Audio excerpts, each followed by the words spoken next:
Bonjour, je m'appelle Mustapha Ben Kalfat, je suis directeur de PGE, PGO et de Jobtimis qui coach pour les entretiens d'embauche et je vais vous parler des questions classiques pour un entretien de recrutement.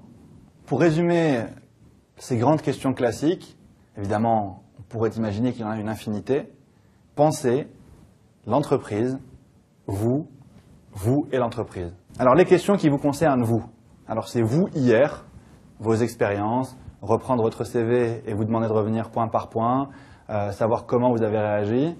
Vous, aujourd'hui, vos qualités, vos défauts, et vous, demain, où vous voyez-vous dans 5 ans, dans 10 ans, et imaginez avec vous un futur professionnel, parfois personnel, pour savoir si vous souhaitez rester en France ou aller à l'étranger.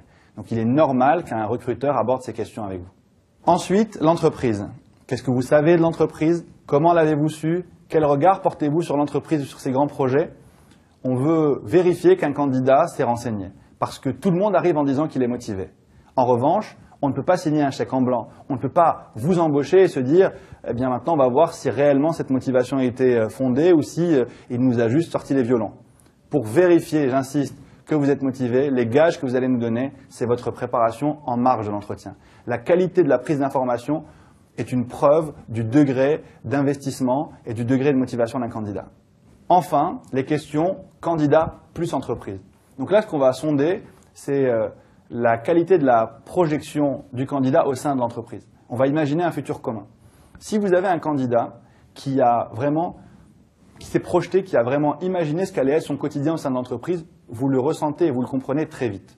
C'est un candidat que vous allez avoir du mal à écarter parce que vous l'avez déjà visualisé, vous l'avez imaginé à la machine à café, vous l'avez imaginé en étant l'un de vos collègues, vous l'avez imaginé associé à un grand projet de l'entreprise, et c'est comme si vous deviez le licencier, ce qui est toujours inconfortable psychologiquement. Donc ceux qui réussissent cette étape-là, ceux qui arrivent à vous vendre un futur commun, eh bien ceux-là font un grand pas en vue d'être embauchés par l'entreprise.